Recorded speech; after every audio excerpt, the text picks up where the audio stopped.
And we're up now to the 13th chapter of Ann Patchett's novel, her most recent, The Dutch House. And we've got some major characters here. Maeve is an older sister, and Danny is narrating. Their last name is Conroy, and their memories and family and everything are all fused into a house where they lived. The Dutch house, because a Dutch family lived in it. I wished my part of the work hadn't all fallen to Maeve, who drove to Rydal to have lunch with Celeste and her mother and talk about napkin colors and the merits of having hard liquor at the reception versus only serving beer and wine with champagne for the toast. Frozen vegetables, Maeve said to me later. I wanted to tell her that would be my contribution.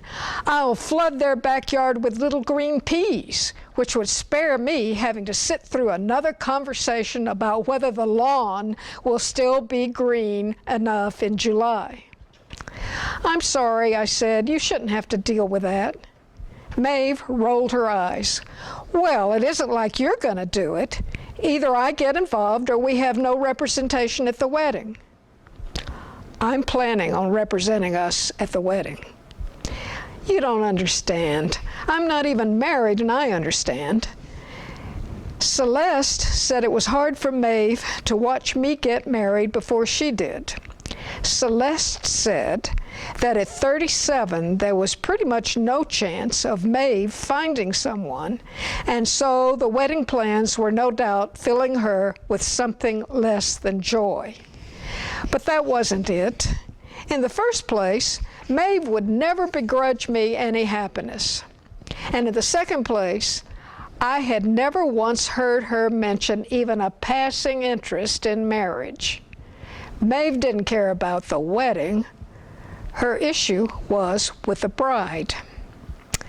I tried to explain to my sister that I had dated plenty of women, and Celeste really was the best choice.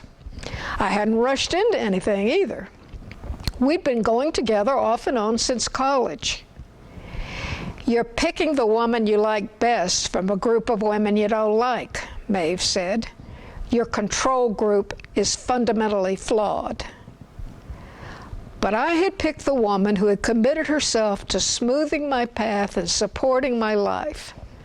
The problem was that Maeve thought she was taking care of that herself. As for Maeve's love life, or lack thereof, I knew nothing. But I will say this. I'd watched her test her blood sugar and inject herself with insulin all my life, but she didn't do it around other people, not unless it was a full-on emergency. When I was in medical school and then later in my residency, I tried to talk to her about her management, but she would have no part of it. I have an endocrinologist, she'd say. And I have no interest in being your endocrinologist. I'm just saying this is your brother. I'm interested in your health. Very kind. Now cut it out. Maeve and I had endless reasons to be suspicious of marriage. The history of our youth would be enough to make anyone bet against it. But if I'd had to guess, I wouldn't have put the blame on Andrea or either of our parents. If I'd had to guess where Maeve was concerned, I would have said she could never have allowed anyone else in the room when she stabbed a needle into her stomach. Tell me again what my not being married has to do with you marrying Celeste. Nothing. I just want to make sure you're okay. Trust me, she said. I don't want to marry Celeste. She's all yours. Had it not been for Maeve, every aspect of the wedding, all the costs and decisions, would have fallen to the Norcross family. Maeve believed we Conroys should not begin the alliance of families in such a state of inequality. After all, when you added in uncles and aunts and all the various degrees of cousins, both by marriage and blood, there were more Norcrosses than there were stars in the sky, and there were only the two of us Conroys. I understood that someone from our side needed to show up, and since our side consisted of Maeve and me, it fell to Maeve.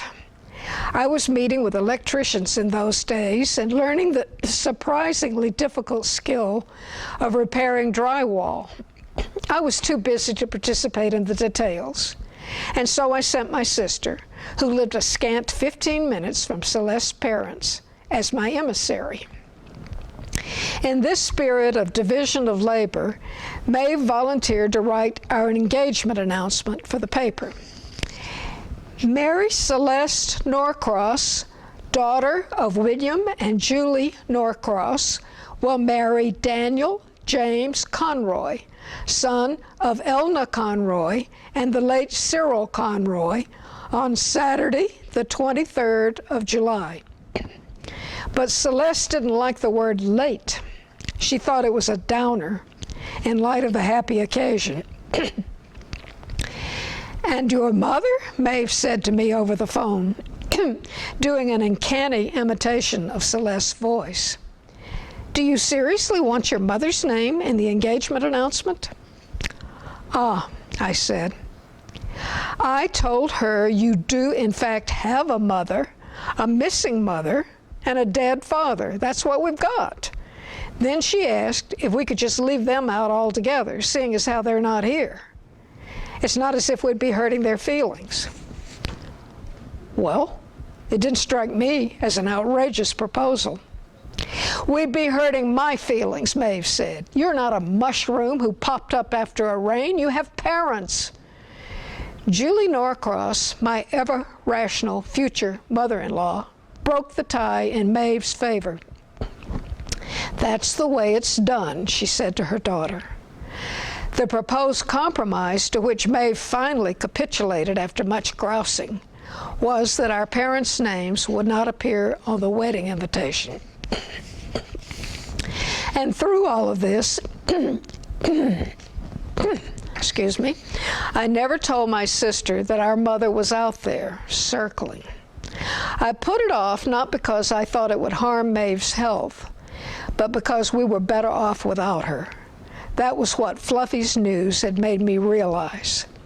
After so many years of chaos and exile, our lives had finally settled. Now that it was no longer my job to draw down the trust, we rarely spoke of Andrea at all. We didn't think about her. I wasn't practicing medicine. I owned 3 buildings. I was getting married. Maeve, for whatever reasons of her own, continued on at Otterson's without complaint. She seemed happier than I had ever known her to be, even if she didn't want me to marry Celeste. After years of living in response to the past, we had somehow become miraculously unstuck, moving forward in time just like everyone else. To tell Maeve our mother was out there, to tell her I wasn't sure if our parents had ever divorced, meant reigniting the fire I had spent my life stamping out. Why should we go looking for her? She'd never come looking for us. I don't mean that Maeve didn't deserve to know, or that I would never tell her. I just didn't think this was the time. Celeste and I were married on a sweltering day in late July at St. Hilary's in Rydal. A fall wedding would have been more comfortable, but Celeste said she wanted to have everything settled and done before school started in September. Maeve said Celeste didn't want to give me time to back out. The Norcrosses rented a tent for the reception, and Celeste and Maeve put aside their considerable differences for the occasion. Maury Abel stood up as my best man. He found my defection from science to be hilarious. "I wasted half of my professional career on you," he said, his arm around my shoulder, like any proud father. Years later, I would buy a building on Riverside Drive, a pre-war jewel box with an Art Deco lobby and green glass inlays on the elevator doors. I gave the Abels half of the top floor and a key to the roof for what they would have paid for an efficiency. They would stay there for the rest of their lives. Celeste flung her diaphragm into the Atlantic on our honeymoon. In the early morning hours, we watched it catch a gentle wave and bob away from the coast of Maine. "That's a little disgusting," I said. "People will think it's a jellyfish." She snapped shut the empty pink case and dropped it in her purse. We had tried to get in the water the day before, but even in late July, we found it impossible to go past our knees. So we went back to the hotel, and Celeste put her swimsuit on so that I could take it off again. She thought we had very nearly waited too long as it was. At 29, she wasn't going to put nature off another cycle. Our daughter was born 9 months later. Over protests, I named the baby for my sister, and as a compromise, we called her May. Everything about May was easy. I told Celeste we could throw a tarp over the bed and I could deliver her myself if she felt like staying home, but she didn't. We took a taxi to Columbia Presbyterian in the middle of the night, and 6 hours later, our daughter was delivered by one of my former classmates. Celeste's mother came up for a week, and Maeve came for a day. Maeve and Julie Norcross had grown fond of each other through the wedding preparations, and Maeve had found that things between her and Celeste were better when Celeste's mother was around. She planned her brief visits accordingly. Celeste quit her teaching job at the Columbia School, and 5 months later, she was pregnant again. She was good at having babies, she liked to say. She was going to play to her strength.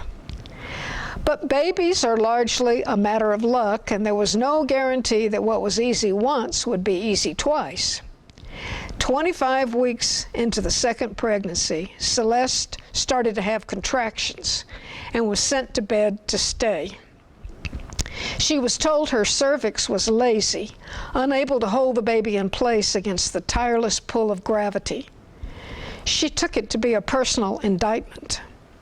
"No one said it was lazy last year," she said. They would have kept her in the hospital if it hadn't been for the fact that I was considered to be enough of a doctor to administer the medications and watch her blood pressure. What I couldn't manage, along with work and Celeste, was taking care of May.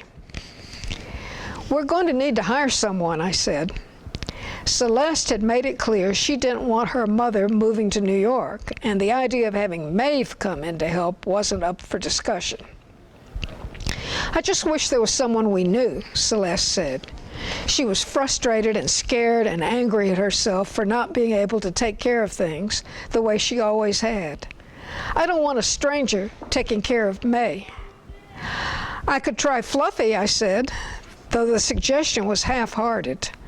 To call in Fluffy, like some other things, seemed to be taking a big step backwards.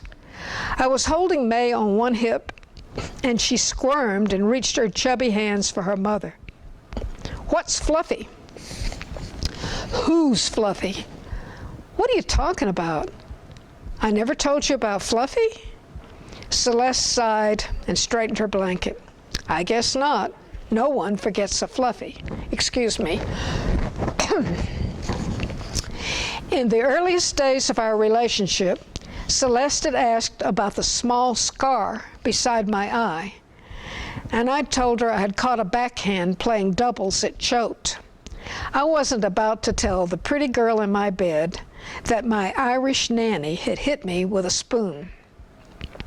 If I'd never even mentioned Fluffy, then Celeste didn't know about my father's affair either. It would have been difficult to put forward a candidate who had slept with the employer and hit the child, but in truth, I had forgiven her for all of it. Like Maeve said, there was no holding a grudge against anyone from that time in our lives. "She was our nanny. She lives in the Bronx now," I said. "I thought Sandy and Jocelyn were your nannies." "Sandy was the housekeeper, Jocelyn was the cook, Fluffy was the nanny." Celeste closed her eyes and nodded peaceably. "I have trouble keeping the household staff straight." "Should I call her?" May, who had an uncanny ability to concentrate her weight, had turned into a 50-pound sack of potatoes in my arms. I put her down beside her mother. "Why not try? You turned out nice enough." Celeste reached for our daughter, whom she could lie beside, but not pick up. "At least it's a place to start." And so it came to pass that nearly 30 years after we had last lived under the same roof, Fluffy came to 116th Street to care for our daughter. Celeste could not have been more pleased with the arrangement. "The fleas were everywhere," I heard Fluffy saying to my wife the day after we had hired her. I had just come in the front door, and I stood in the tiny entry hall to listen. I wasn't eavesdropping. The apartment was too small for that. They knew perfectly well I was there. The first time I went over to meet the Conroys, they were standing there scratching. I was dying to make a good impression, you know. I'd been the caretaker for the house when it was empty, and I was hoping they'd keep me on, and so I put on my best dress and went over to introduce myself, and there they were with their pile of boxes. I could see the fleas on Maeve's little legs. They went after her like a sugar loaf. "Wait," Celeste said, "didn't you live in the house?" "I lived in the garage. There was an apartment on the top where my parents had lived when they worked for the von Hubecks. But, of course, I stayed in the house when I was taking care of the old lady, but I never left her alone. But after she died, well, the whole business made me sad, so I went back to the garage. I'd grown up there. I'd been one of the house girls, then I was the only servant in the entire place, then I was the nursemaid, then I was the caretaker, then I was the Conroy's nanny, first for Maeve, then Danny. Then you were the mistress," I thought, putting down the mail. I was good at all my jobs except being the caretaker. I was awful at that. "But it's completely different work," Celeste said, "taking care of people or taking care of an empty house." I was afraid of the house. I kept thinking the Van Hubecks were still in there, that they were ghosts. I just couldn't imagine the place without them, even if they were dead. I could barely make myself dart in there once a week and look around at the height of the day. So I didn't know the raccoons had eaten their way into the ballroom with all those fleas. They must have just hatched, because there were no fleas when the banker came, and there were no fleas when the Conroys came to see the house. But by the time they moved in, the fleas were everywhere. You could see them hopping around on the rugs, on the walls. I wouldn't have blamed them if they had put me on the spot. Put me out on the spot. "The fleas weren't your fault," Celeste said. "But they were if you think about it. I was asleep at my post. What do you think? Should I put this girl down and make you some lunch?" "Danny," Celeste called, "do you want lunch?" I came into the bedroom. Celeste was stretched out in our bed, and Fluffy was sitting in a chair with May asleep in her arms. Celeste looked up at me and smiled. "Fluffy's been telling me about the fleas." "His mother kept me on," Fluffy said, smiling like it was something I had done myself. "She wasn't much older than I was, but I acted like she was my mother. I was so lonely, and she was so kind. As miserable as Elna was, she always made me feel like she was happy I was there." "She was miserable because of the fleas?" "Because of the house. Poor Elna hated the house." "I could stand some lunch," I said. "Why poor Elna?" Celeste asked. Ever since I had told her the story of my life, my wife had held my mother in particularly low regard. She believed there could be no reason to leave two children. Fluffy looked down at my daughter asleep on her chest. "She was too good to live in a place like that." Celeste looked up at me, confused. "I thought you said it was a nice place." "I'll go get sandwiches," I said, turning away. I wanted to tell Fluffy to stop it, but why? She was telling these stories to Celeste, the only person in the world who wanted to hear them. Fluffy told Celeste the stories of the Dutch house, like Scheherazade trying to win another knight, and Celeste, whose mind was finally off her troubles, wouldn't have let her go for anything in the world. Kevin came early and spent his first 6 weeks of life in an incubator box, staring at us through the clear plastic wall with his frog eyes, while Fluffy stayed home with May. "Everything's fine," Fluffy would say to me, kissing my daughter on the head, a series of rapid-fire pecks. "We're all where we need to be." Maeve came up on the train while Celeste was in the hospital, as much to spend days with Fluffy as with her namesake. Maeve and Fluffy had an insatiable appetite for the past when they were together. They went through the Dutch house room by room. "Do you remember that stove?" one of them would say. "How you had to light the burners with a match. I always thought I was going to blow us all to kingdom come. It took so long for the fire to catch." "Do you remember those pink silk sheets in the bedroom on the 3rd floor? I've never even seen sheets like that again in my life. I bet they're still perfect. No one ever slept in that bed." "Do you remember when the two of us went swimming in the pool and Jocelyn said it wasn't good to have to see the nanny splashing around like a seal in the middle of a workday?" Then they would laugh and laugh until May laughed with them. I had bought Celeste a brownstone just north of the Museum of Natural History, right after May was born, and worked on it myself on the weekends. A big 4-story, beyond our means, the kind of house we could stay in for the rest of our lives. The neighborhood was imperfect, but it was better than the one we were in. The winds of gentrification were starting to shift toward the Upper West Side, and I wanted to get ahead of them. To make a new life, we would have to travel all of 25 blocks. I would pay Sandy and Jocelyn to come up on the weekend, and along with Fluffy, get our things boxed and unboxed. "We're moving now?"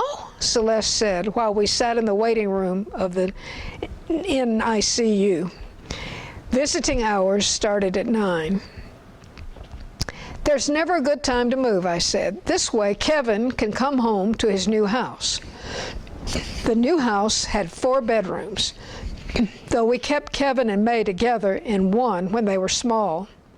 "Less running around to do," Fluffy said. "There are too many damn stairs in this place." Celeste agreed and had me squeeze a single bed into the crowded nursery. She had had an emergency cesarean in the end, and she had said she'd just as soon not have to go too far when one of the children cried. One night, after getting Celeste a sweater from our bedroom on the top floor, then turning over a load of laundry on the ground floor, then changing May's diapers and getting her another outfit on the 3rd floor, and taking the soiled clothes back down to the wash, Fluffy fell on the couch next to Celeste, her cheeks flaming, chest heaving. "Are you okay?" Celeste asked, Kevin in her arms. May took a few uneven steps in the direction of the fireplace, where I had just laid a fire. "May," I said. Fluffy pulled in a deep breath, then held out her hands, at which point May turned around and toddled straight to her. "Too many damn stairs," Celeste said. Fluffy nodded, and in another minute she found her breath. "It makes me think of poor old Mrs. Van Hoebeek when she was dying. I hated all those stairs." "Did she fall?" I asked, because I did not know one single thing about the Van Hoebeeks other than they had manufactured cigarettes and were dead. "Well, she didn't fall down the stairs, if that's what you mean. She fell in the garden, out cutting peonies. She fell over in the nice soft grass and broke her hip." "When?" "When?" Fluffy repeated, temporarily stumped by the question. "We were well into the war, I know that. All the boys were dead by then. Mr. Van Hoebeek was dead. Me and the missus were alone in the house." Fluffy had tried to call Celeste Mrs. when she first came to work for us, but Celeste would have none of it. "How did the boys die?" Celeste pulled the blanket up around Kevin's neck. Even with the fire going, the room was cold. I needed to work on the windows. Are you counting all of them? Linus had leukemia. He was young, couldn't have been 12. The older boys, Pieter and Martin, they both died in France. They said if the U.S. wouldn't take them, they'd go back to Holland to fight. We got the word that one of them was gone, and it wasn't a month later we had news about the other. They were beautiful men, like princes from a picture book. I could never decide which one I was more in love with. And Mr. Van Hoebeek, I sat down in the big chair next to the fireplace. The clock ticked out the minutes of the night. I hadn't meant to stay with them, and yet I stayed. The living room was wrapped around us in the flickering light. I could hear the cars racing up and down Broadway a block away. I could hear the rain. Emphysema, that's why I never did smoke. Old Mr. Van Hoebeek smoked enough for every member of the family. It's a terrible death, Fluffy said, looking at me. Celeste pulled her feet up beneath her. So Mrs. Van Hoebeek, she wanted a story. May babbled for a minute in Fluffy's lap and then settled as if to listen. I called the ambulance and they came and picked her up out of the garden and carted her off. I drove over behind them in the last car we had. My father had been the chauffeur, you know, so I knew how to drive. I asked them at the hospital if I could sleep in the old lady's room, keep an eye on her, and the nurse told me no. She said they were going to have to put a pin in her hip and that she needed to rest. My parents had found a job together in Virginia. All the other servants had been let go through the Depression. I was the only one left in the house back then. I was more than 20, and I had never spent the night alone in my life. Fluffy shook her head at the thought. I was petrified. I kept thinking I could hear people talking. Then at some point after it got dark, I realized that I was the one who was there to keep the missus safe, not the other way around. Did I think this tiny old woman had been protecting me? May yawned and flopped her head onto the shelf of Fluffy's breasts, looking up at her one last time to confirm that she was really there before letting her eyes drift closed. Did she die in the hospital? I asked. I didn't think the outcome for pinning hips would have been very good in the 40s. Oh, no, she came through fine. I went to see her every day, and at the end of 2 weeks, the ambulance men brought her back. This was what my story was about in the first place, why I hated the stairs. They carried her up the stairs on a stretcher and laid her out in her bed, and I got her pillows all fixed. She was so happy to be home. She thanked the men, said she was sorry to be so heavy, when the fact was she weighed about as much as a hen. She slept in the big front bedroom where your parents slept. After the men had gone, I asked her if she wanted tea, and she said yes. So I ran downstairs to fix it, and from there on, it never stopped. There was one thing, and one thing, and one more thing. I was up and down those stairs every 5 minutes, and that was fine. I was young. But after about a week or so, I realized what a mistake I'd made.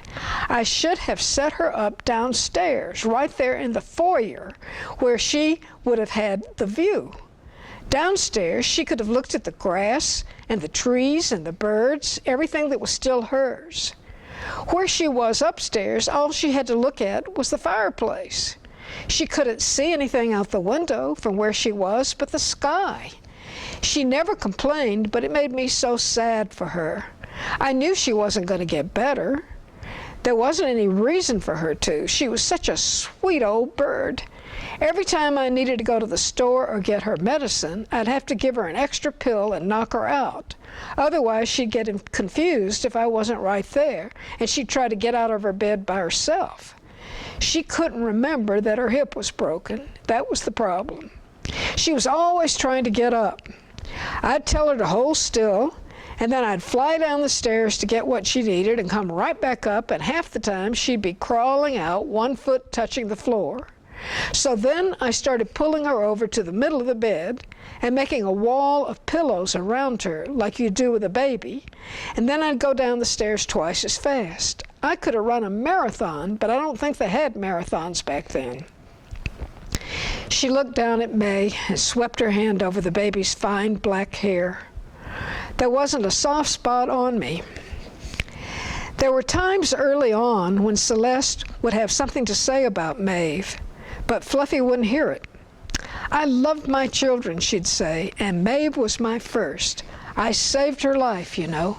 When she came down with diabetes, I was the one that took her to the hospital. Imagine little May growing up and someone wanting me to listen to bad things about her.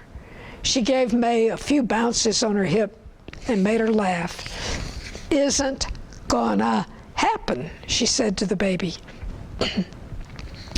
Celeste quickly fell in line. The central adult relationship in her life was with Fluffy now, and she lived in terror of the day when the children would be deemed old enough for her to manage on her own.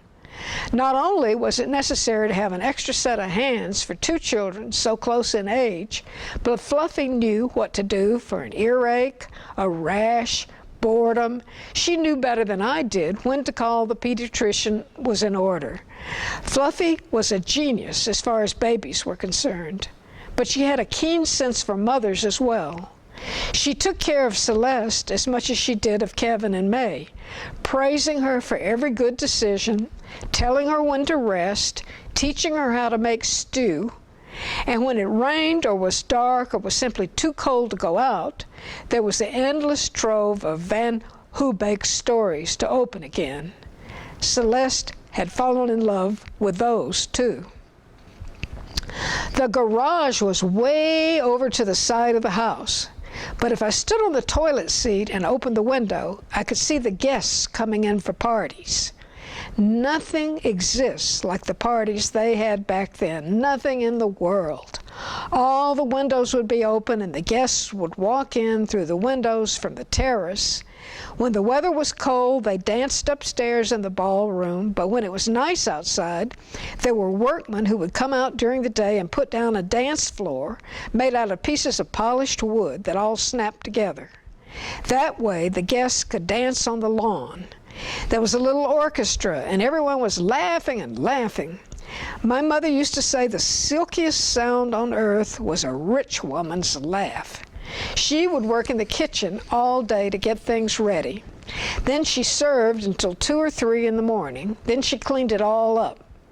There were plenty of people there to help, but it was my mother's kitchen. My father would take all the cars away and bring them back for the guests when they were ready to leave. I'd be fast asleep on the couch when they came in, no matter how hard I tried to stay awake. I was just a tiny thing, and my mother would wake me up and give me a glass of flat champagne, whatever little bit was left in the bottle. She'd wake me up and say, "Fiona, look what I brought you," and I'd drink it up and go right back to sleep. I couldn't have been more than 5. That champagne was the most wonderful thing in the world. "How do you think my father got the money to buy the house?" I asked Fluffy late one night in an almost sacred moment of silence, both of the children asleep in their cribs, Celeste asleep on the little bed in the nursery, where she had lain down just for a minute and then was lost. Fluffy and I were standing side by side, she washing the dishes while I dried. "It was the boy in the hospital when your father was in France." I turned to her, a dinner plate in my hands. "You know this?" I wasn't even sure what had made me ask her, but I had never considered that she might know the answer. Fluffy nodded. "He fell out of the plane and broke his shoulder. I guess he was in that hospital forever, and there were lots of people coming and going all the time. For a few days, there was a boy on the cot next to his who had been shot in the chest. I try not to think too much about that. The boy wasn't awake very often, but when he talked to your father, this boy said if he had money, he'd buy up land in Horsham. No doubt about it, he said, and so your father asked him why. I imagine it must have been nice to have someone to talk to. The boy told him that what with the war and all, he wasn't at liberty to say, but that Cyril should remember those 2 words, Horsham Pennsylvania. Your father remembered. I took another plate from her soapy fingers, then a glass. The kitchen was at the back of the house, and there was a window over the sink. Fluffy always said there was no greater luxury for a woman than to have a window over the sink. My father told you this? Your father? Lord, no. Your father wouldn't have told me the time if I'd asked him. Your mother told me. We were thick as thieves, your mother and I. You have to remember, when they showed up at the Dutch house that first day, she believed they were poor people. She made him tell her how he got the money. She made him. She was sure he had done something illegal. Nobody had money like that back then. I thought of myself as an undergraduate, finding that first building in foreclosure, wondering how my father had struck it rich. What happened? Well, the poor boy died, of course, leaving your father plenty of time to think about him. He stayed in that cot for another 3 months before there was a spot on a transport ship to send him home. After that, he was put on a desk job at the shipyard in Philadelphia. He had never been to Philadelphia a day in his life. After he and your mother were settled, he got out a map, and what does he see but Horsham, not an hour away. He decided to go out there, I guess to be respectful to the boy. I have no idea how your father got there, but the place was nothing but farmland.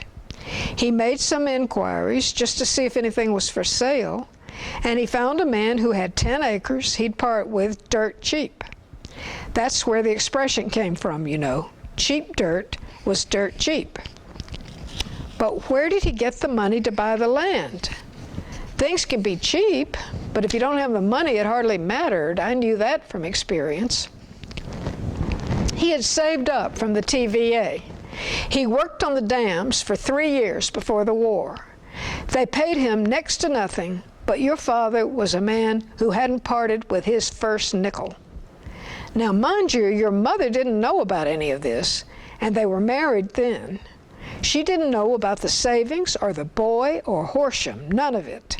6 months later, the Navy was calling him up, saying that's just where they meant to build a base. I'll be damned. Fluffy nodded, her cheeks red, her hands red in the water. And it would have been a good story if that was all there was to it, but he took the money from the sale and put it down on a big industrial building on the river. And when he sold that, he started buying up tracts of land.